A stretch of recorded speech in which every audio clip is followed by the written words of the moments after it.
Hello, everybody. Good morning and welcome along to the Rangers Rabble podcast. This is your pre-match build-up show.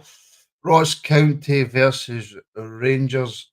I am I'm going to jump straight into the introductions. I'm joined by Craig and Stuart. I don't know if anybody watching notices. I'm feeling a little bit tender this morning. And that's not even on that much drink. I'm just a lightweight, so I'm going to be a bit tender. So, Craig, I'm going to go straight to you, my friend. How are you? I'm good. Good job the podcast didn't start 30 seconds early because I just smashed my arm against the cupboard behind me. So while we were waiting for it to go live, I was screaming blue murd. But yeah, I'm all good. Good. And Stuart, with a big smile on your face, my friend. How are you? It's because I'm feeling fresh, Martin. Morning, everyone. Yes. Big game, Big game. Right into the crux of it now. So, I'm looking forward to it today. It is a big game, and I'm looking at. We might as well just Stuart jump straight into the starting lineup, and we'll talk about the bench as well. We heard Diamande had a thumb injury, so he couldn't play. I don't think Lawrence is particularly impressed the last few weeks. Sima comes straight back into the starting lineup. What do you make of the team that the manager selected? Is it balanced? Yeah, but I think that is a key word. Is balanced. I actually quite like it. I think it's balanced. I think it's attacking. I've seen some comments online, a bit. Well, if we deal with Barisic first, maybe why Sterling isn't there. I thought Sterling was excellent in the Old Firm game, but I do think you see that you've got a right footer playing at left back. The way somebody's always having to cut inside, the way he's trying to play passes rather than let the ball come across him. He's trying to come across the ball itself. So I'm not surprised that Barisic came in. People talking about Dowell in the middle of the park. I'm not overly surprised by that. Over Raskin, I think we've talked on this podcast about a Raskin Lundstram centre midfield doesn't particularly work. They seem to clash. I think they take up the same areas of the pitch. They try to do a kind of similar job. And I think we've seen the manager, when playing teams such as Ross County, and I don't mean any disrespect to them, but he has tended to go more attacking. So we've seen in the past, we've had a Lundstram and a Lawrence sitting in there with Cantwell further forward. So no surprise, I think that Lundstram will be the sitter. Dowell will support him. I think Dowell gives a nice bit of balance in the middle of the park as well, being left-footed, same as Diamande does. But Dowell, I think, will have that bit more licence to go forward. And yeah, excited to see Sima back. I think he will start on the right. I think it will still be Silva from the left and Dessers up top.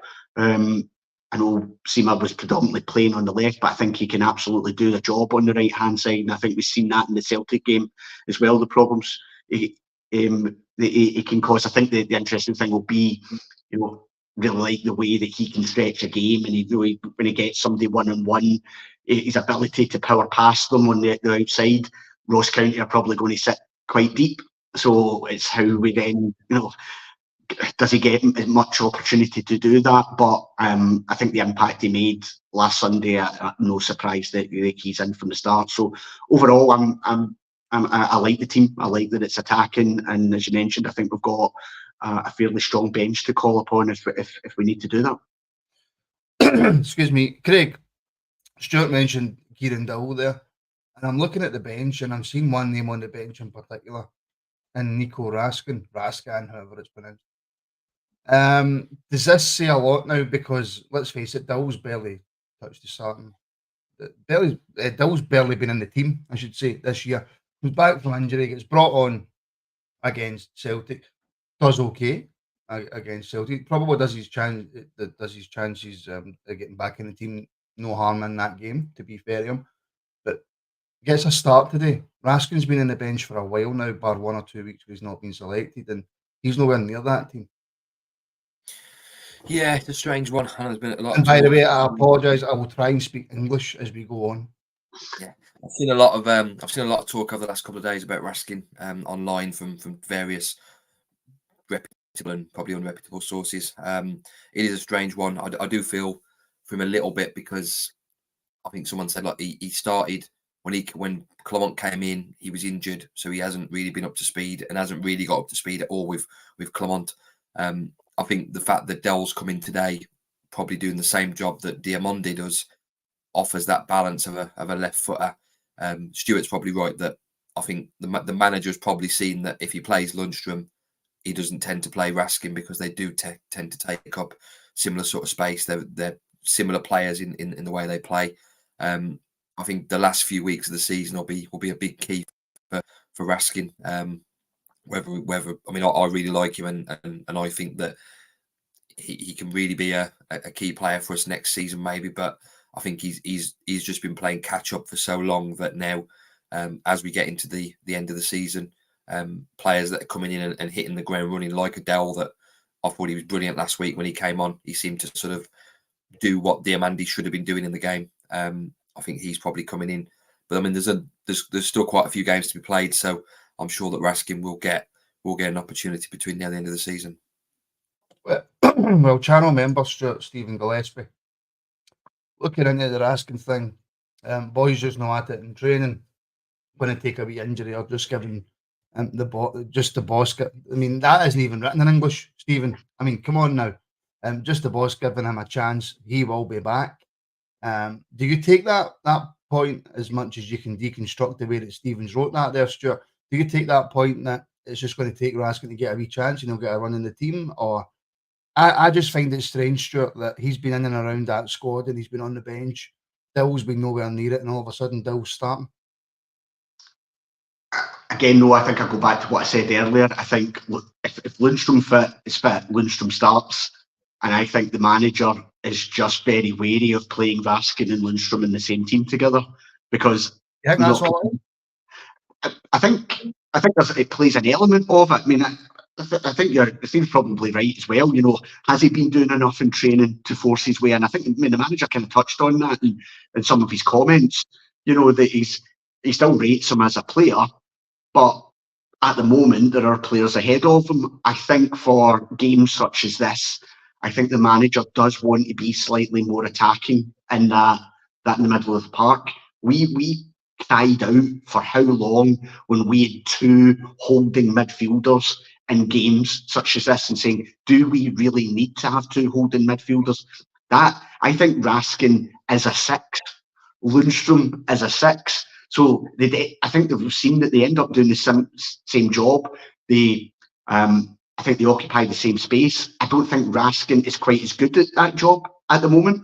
I don't think his passing is quite as good. I think he tends to maybe rush things slightly, whereas, you know, maybe if he just took a bit more time and actually just did the simple ball at times, that would be his role within the team. So probably a contribution of that. I think Craig's spot on. I think he's been really unfortunate with injuries as well, and maybe we as fans don't appreciate just how difficult that is, that, you know, you've probably had a good pre-season, then you get pick up an injury, you're out for the end of time, you come back, you then get another injury, and just that stop-start nature of it, how that's impact. He's probably dying for a pre-season at the moment. He just kind of reset everything. I think what will be interesting come the summer is if Lundstram does stay, what does the manager then do? Does he say, well, actually, I'm comfortable there because I've got two players that I think can do that job, and maybe I can start rotating? Or, you know, is that then a discussion to say, well, actually, John's going to stay, Lundstram's staying, Raskin, you're going to have to compete with him. Your time might not be there completely, and there might be a discussion about whether or not we see him as a bit of an asset that we can recoup some money and use that elsewhere. So I still think he's a decent player. I just think he's been unfortunate, and I just think it's how this manager now looks at the makeup of his midfield. I think he wants it to be slightly more attacking rather than having those two holding midfielders, and I'm kind of all for that. But he's a nice option to have on the bench if we need to see out a game. I think, if we're winning and we just want to see it out, I think he's a good option on the bench. Yeah, the manager does enjoy leaving quite a lot of space in that midfield, and teams want to break on us, I must admit.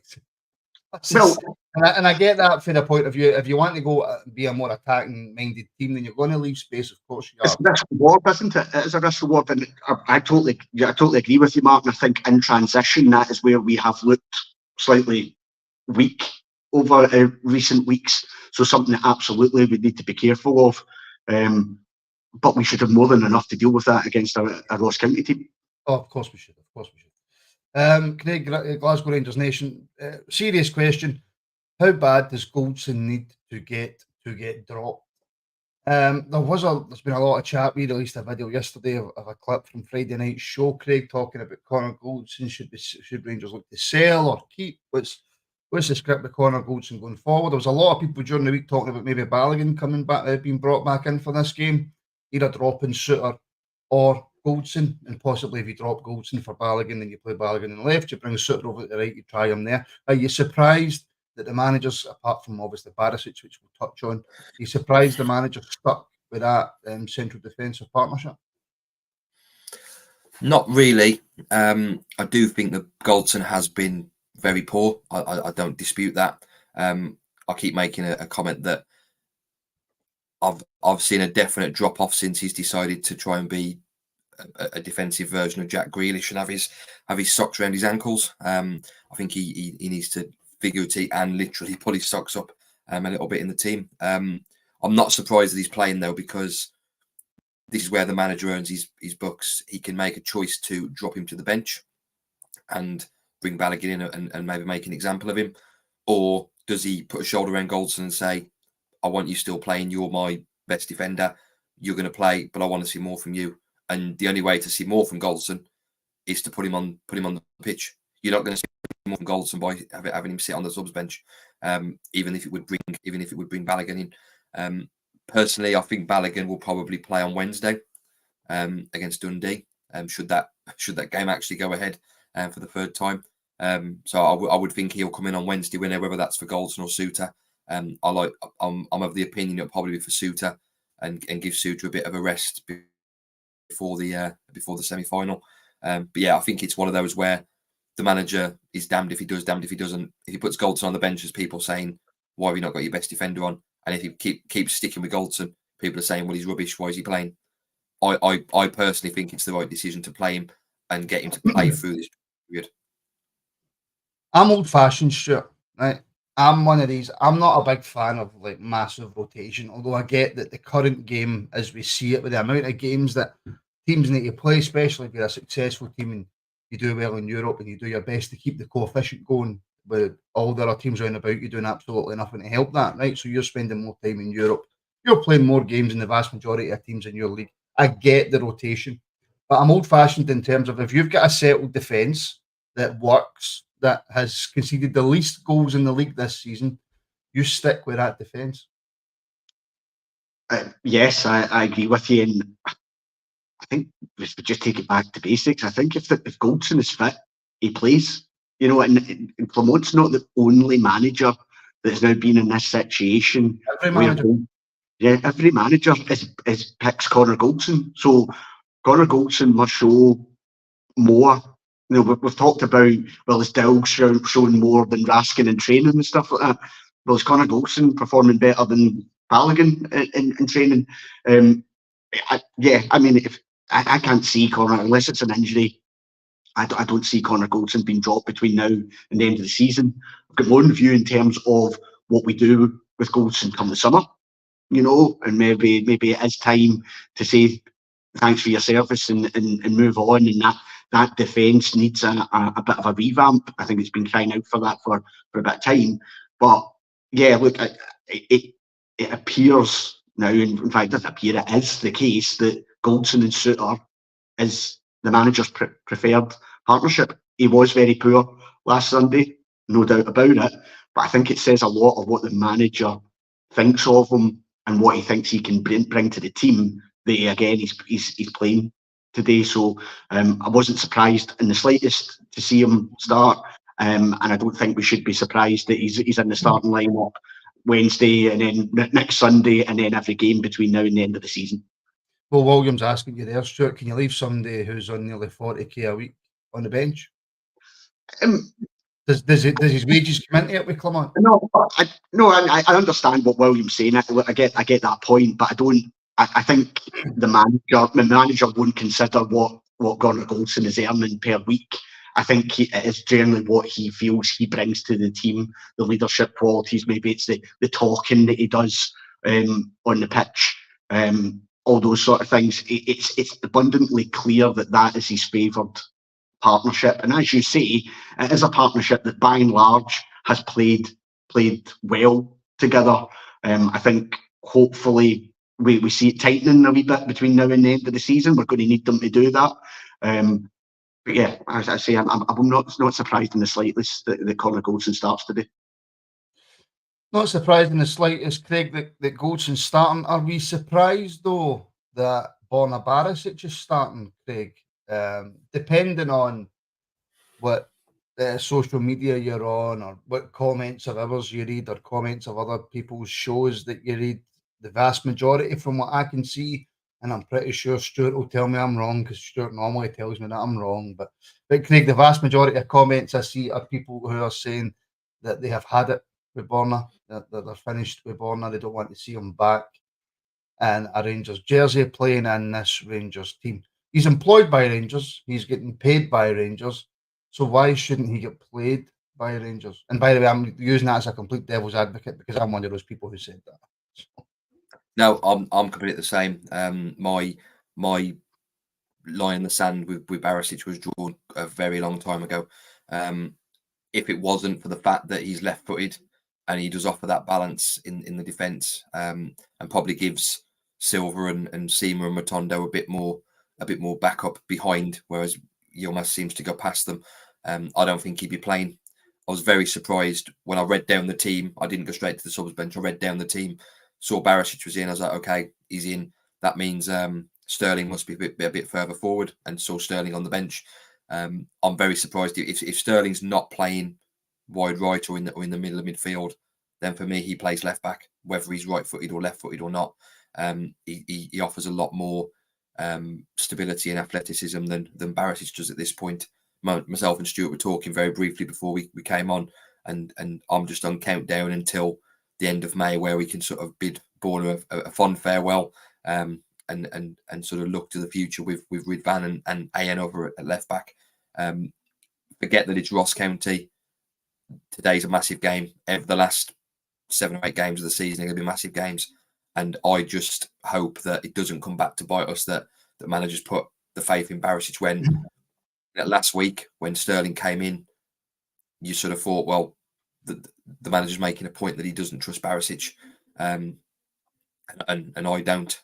So for me, I just hope it doesn't come back to the manager, but I do trust the manager. And with all honesty, if Barisic can't play against Ross County and perform, then it says a lot about him.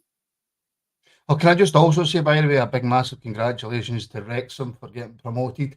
And if Rob McElhenney or Ryan Reynolds is watching and they want to sponsor a podcast, then by all means come and sponsor the Rangers Rabble. That's all I'm going to say on that. Sticking on this left back point, Stuart, Rangers on tour.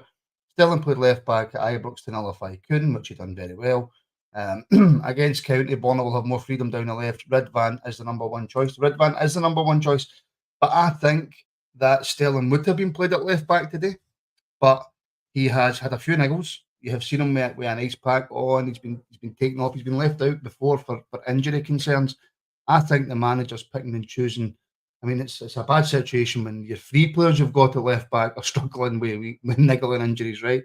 But I think the manager's picking and choosing when. If this was a more difficult game, and that could come back to seriously haunt me saying that, right? If this was a more difficult game, Stuart, I think Sterling plays left back.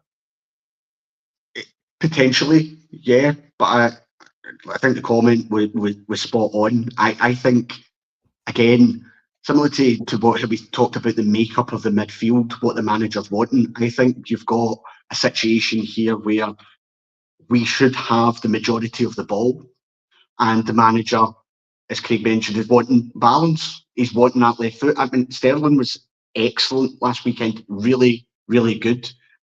But I did think you saw at times having a right footer playing at left back does cause you some issues. It stops the fluidity of some of the moves that we have, because he's wanting to cut inside.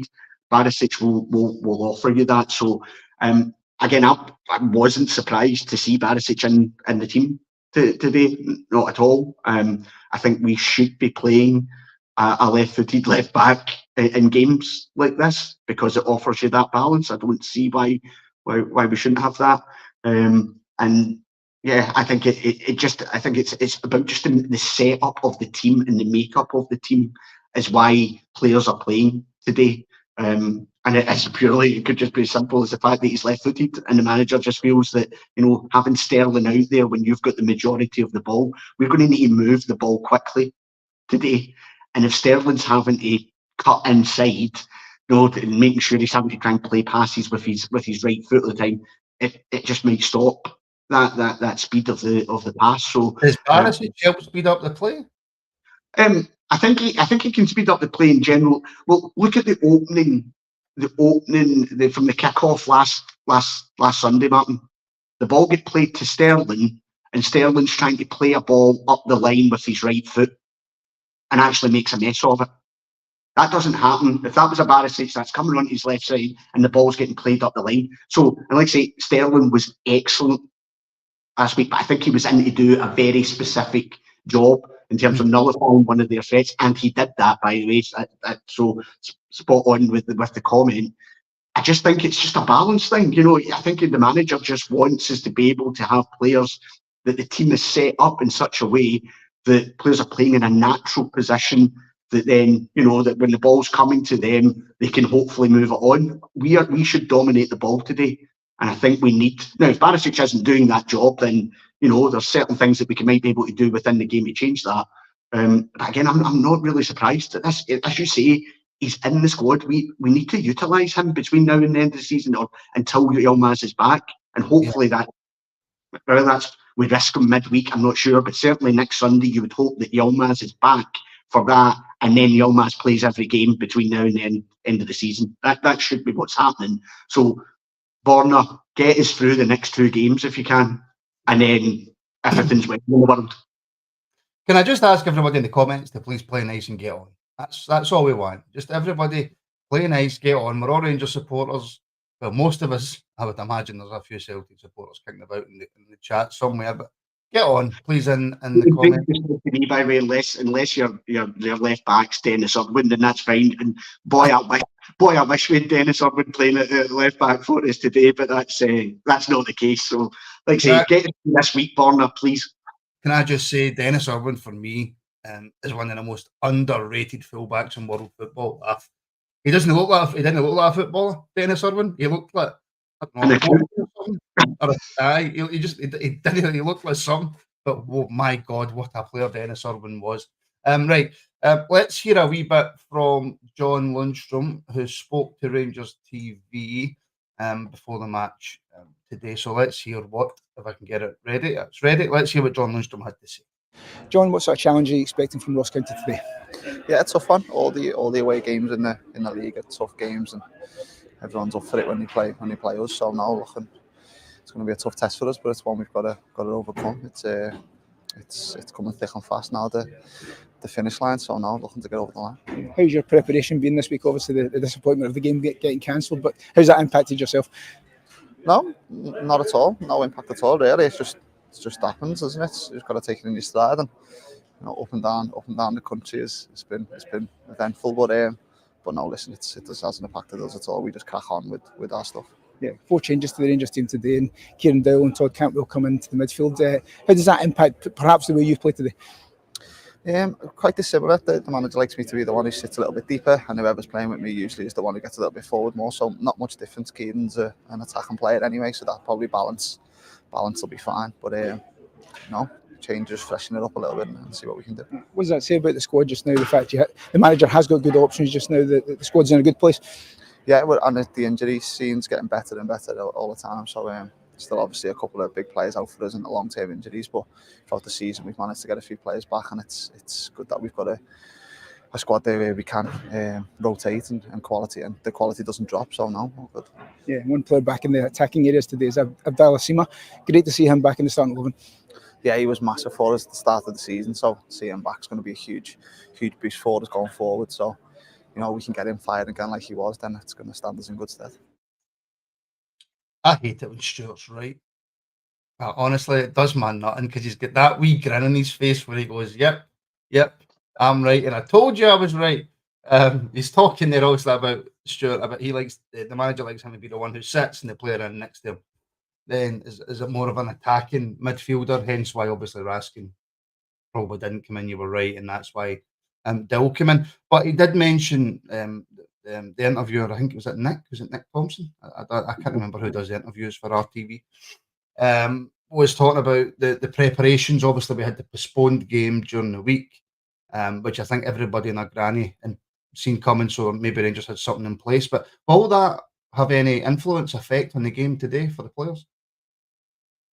I don't think so. You know, it's probably more of an impact. The manager probably is a bit frustrated because he's probably lost a day, you know, where he could have maybe have done more in terms from on the training pitch. Exactly. But I think pretty much, you know, the way that the team will be set up, they'll have been staying in a nice hotel, you know, St Andrews somewhere, you know, facilities and all that. So I don't think it should have an impact. There's probably an element of frustration because they want these games to get played, you know. And then you're getting into a massive week, having to play three games in 1 week. So I don't see it having any. It shouldn't have any bearing on today. They should be fresh. They should be well rested for it and ready to go to get the 3 points. So no, not for me. I'd be really disappointed if somebody came out after the game and said, oh, you know, if we've dropped points today or whatever, it's in the reasons because the Dundee game get cancelled.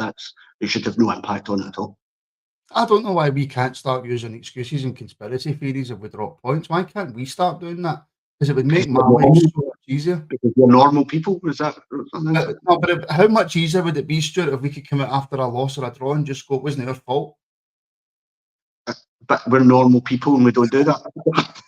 No, it makes me so much more stressed. There's a few people, Craig, in the comments talking about Silva starting. Well, I wasn't happy with Silva's antics during the Old Firm game. However, and I'm not going to go over old ground here, it was a penalty. People watching who disagree, get over it. It was a penalty. But his antics during the game, sometimes he was fouled, but see that rolling about, holding his face, I hate all that, right? Leave that for the English game. That's what happens down south. Leave it for down there. There's a lot of people saying he shouldn't have been starting today. Sterling should have been brought in and Silva should have been dropped because of his antics last week. Where do you stand on it? Firstly, don't you know it's not a penalty if the player gets a touch on the ball? Because clearly that's the narrative that's been pushed all week. I think Silva today, as much as last week annoyed me as well, and where I was watching it, there was a few choice words about his antics throughout the game. For me, it's one of those games where we won't have a lot of space. So, Matondo isn't the game for him not to start. I think Silva's ability to find space and to draw defenders out will probably be key. I think he'll do a lot. He'll do a lot of the running, and even though I would imagine he'll be on the left, the fact the front three are all the three behind Dessers all have the ability to interchange. I think you'll find Silva playing in the 10. You'll find Silva dropping deep to get the ball. We need players like that. I'd rather him be on the pitch, and even if he's not completely at it, he has the ability to have one spark of genius where he'll play a ball through to Dessers or play a ball through to someone, and we'll get a goal from it. So for me, with the type of game that I anticipate it will be, I think Silva's a must. You go along with that, Stuart, because I actually tend to agree with that. I don't think we've seen anywhere near enough from Silva. We've seen glimpses of what he can bring to this team. I don't think we've seen anywhere enough. I don't think we've seen anywhere near enough to even consider bringing him back next season, whether it be again another loan or we buy him. I don't think he's shown anything like that. But could this be the game for him? It's a tight pitch. Listen, Ross County are going to put 1,000 men behind the ball. He's quite tricky. He's good with the ball at his feet. Is this a game for Silva? It absolutely could be. I think. I mean, if it's not Silva, then it's Matondo, isn't it? And I think the manager. And whether this is fair on Matondo, by the way, because he's what he's shown in recent games, but it does appear that the manager is utilising him as this impact sub. Getting into that 60-minute onwards period where defenders have had are a bit leggy, etc., and then they see Matondo coming on. You know, I think he's had every right to state his case to say I should be starting probably over Silva, and I'm not. I wouldn't have argued with that, but it does appear that the manager is wanting to utilise him in this way. So if Matondo doesn't start, then who are you putting out there? You know, you'd either need to go Silva Sima onto the left. So who are you then putting onto the right? Are you then saying Scott Wright, who's done absolutely nothing to merit being anywhere near the starting 11 and shouldn't be for the rest of the season, in my opinion. So if he's going to utilise Matondo as that impacts up, then it's going to have to be Silva. He does have qualities. You know, he's an intelligent footballer. You can tell that. He's got some lovely feet and skills on him. We haven't seen enough. Totally agree with that. I think the manager spoke early in the week about having a conversation with him about what might happen in Portugal, rolling around. You're not going to get away with that here, you know, and actually you're going to have a target on your back now, and that's what the lackeys and the media for a certain club are trying to do now. They're trying to ramp that up and portray it the same way as they did with Morelos, create something around this boy, but he's not helping himself doing that, so that needs to be nipped in the bud. But the one way that he can answer any critics is to bang in a few goals today. And does he have the ability to do that? 100%.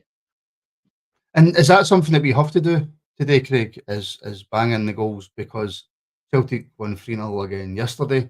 I didn't see any of the game, but I did see a clip where a certain player dived, and I haven't heard anything about it in the media. But do we need to start doing that? Do we need to start putting teams to the sword? And how difficult is it going to be?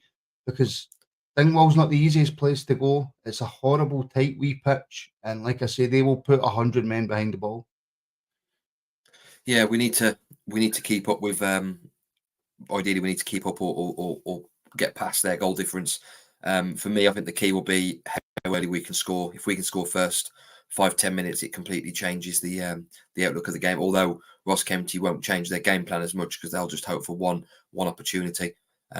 So for two things for me, it's how quickly we score and then how quickly we can get the second goal after that, which will completely nullify the game.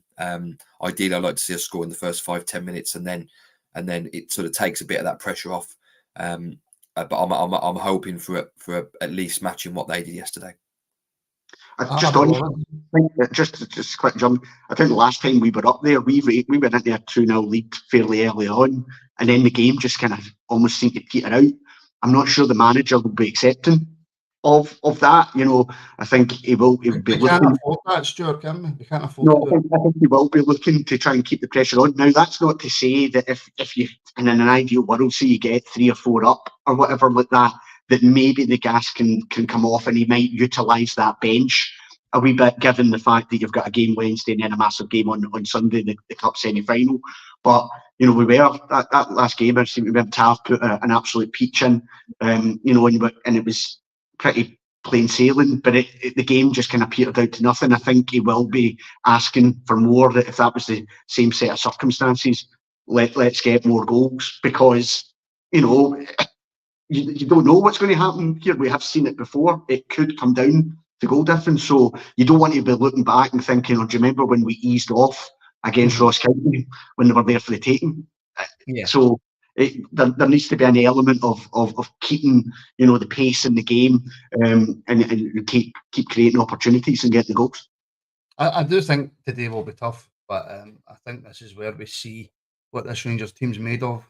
After drawing points against them, and then the cancelled games, I think we come out firing. We scored a few goals, and we build confidence as well. It's all about confidence when we're running to a title, and hopefully we see that today. Right, okay, folks. There's about 3 minutes to go until kick-off, so we'll get off. We'll let you go and get all set up and sorted. We'll be back shortly after full time for full match reaction. On YouTube, Facebook, Twitter, whatever one you're watching on, please do like, share, subscribe, follow, all that good stuff. We're about 50 odd away from 10,000 subscribers on the old YouTube. So if you haven't already and that's what you're watching, please make sure that you subscribe and give us a like, because it helps share the pod. My thanks to Craig and Stuart. Thank you to everybody watching, everybody who's contributed in the comments as well. Thank you so much. And yeah, we'll see you shortly after the game.